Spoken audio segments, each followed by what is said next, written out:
ஆஸ்திரேலியாவில் பாண்டி கடற்கரையில் பரபரப்பான சம்பவம். யூத மக்களின் விழாவான ஹனுக்கா கொண்டாட்டத்தில் ஈடுபட்டிருந்த மக்கள் மீது 2 நபர்கள் துப்பாக்கியால் சரமாரியாக சுடத் தொடங்கினர். பீதியடைந்த மக்கள் உயிரை காப்பாற்றிக் கொள்ள சிதறி ஓடினர். அப்போது துணிச்சலான ஒரு நபர் தாக்குபவரை பின்னாலிருந்து தாக்கி அவரது கையிலிருந்து துப்பாக்கியை பறித்தார். இந்த வீர செயல் மேலும் உயிரிழப்புகளை தடுத்திருக்கலாம் என கருதப்படுகிறது. இது 10 நிமிடங்கள் முழுவதும் நடந்திருக்குது. ஆஸ்திரேலிய போலீஸார் எங்கே போனாங்க? 10 நிமிஷம் வரைக்கும் அவன் ஷூட் பண்ணிக்கிட்டே நிற்கிறான்.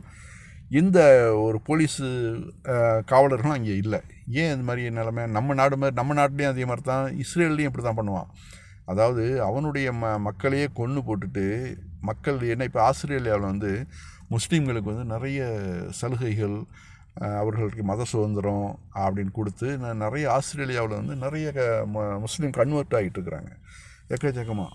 டோட்டல் ஐரோப்பா, அமெரிக்கா, ஆஸ்திரேலியான்னு அது கண்டங்கள் கடந்து இந்த இஸ்லாமிய மதம் வளர்ந்துக்கிட்டு இருக்குது. இதை எப்படியாவது சீர்குலைக்கணும்னு பிளான் பண்ணியிருக்கானுங்க, வேறு ஒன்றும் இல்லை. அதான் பாருங்கள், one of the attackers has been identified as Naveed Akram and Australia's Prime Minister has described the Sydney incident as a terrorist act. என்ன இது மிகப்பெரிய தவறு. இதை ஒரு முஸ்லீம் செய்ய மாட்டான். கண்டிப்பாக ஒரு முஸ்லீமாக இருந்துக்கிட்டு முஸ்லீம் பேர் தாங்கி தான் செய்வான். அதாவது முஸ்லீம்களுக்கு கெட்ட பேர், இதனால முஸ்லீம்களுக்கு கெட்ட பேர் தானே உண்டாகும். அவன் ஏதாவது தப்பு செஞ்சானா, அங்கே கடற்கரையில் குடும்பத்தோடு ரெஸ்ட் எடுக்கிறதுக்காக வந்திருக்கிறான். அந்த குரூப்பை போய் நீ போய் தொடரிய, உனக்கு நீ உண்மையிலே இஸ்லாத்தை நீ விரும்புகிற, இஸ்லாமிய மக்களை விரும்புகிறேன்னா நீ என்ன பண்ணியிருக்கணும் பாருங்க.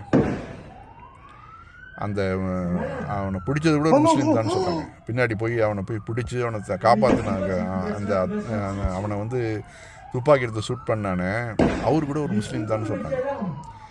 ஆக இவனை ஒருத்தனை படுகாயங்களோட பிடிச்சிருக்காங்க. ஒருத்தன் அங்கேயே ஸ்பாட்லேயே அவுட்டு. இந்த 2 நாய்களையும் பிடிச்சி ஒருத்தன் செத்து போயிட்டானே, உயிரோடு இருக்கிறவனை பிடிச்சி வச்சு யார்டா இது உனக்கு மூளை, எதுனால நீ செஞ்ச அப்படின்னு சொல்லிட்டு விலாவரியாக விசாரிச்சாக்க உண்மையான குற்றவாளி யாருன்னு தெரியும். அதில் பின்புலத்தில் யூதர்கள் இருக்கும், மொசாத் இருக்கும் கண்டிப்பாக. ஏன்னா இதில் ஏன்னா யூதர்கள் அவன் ஆள் தானே அப்படின்னு நம்ம நினைக்கலாம்.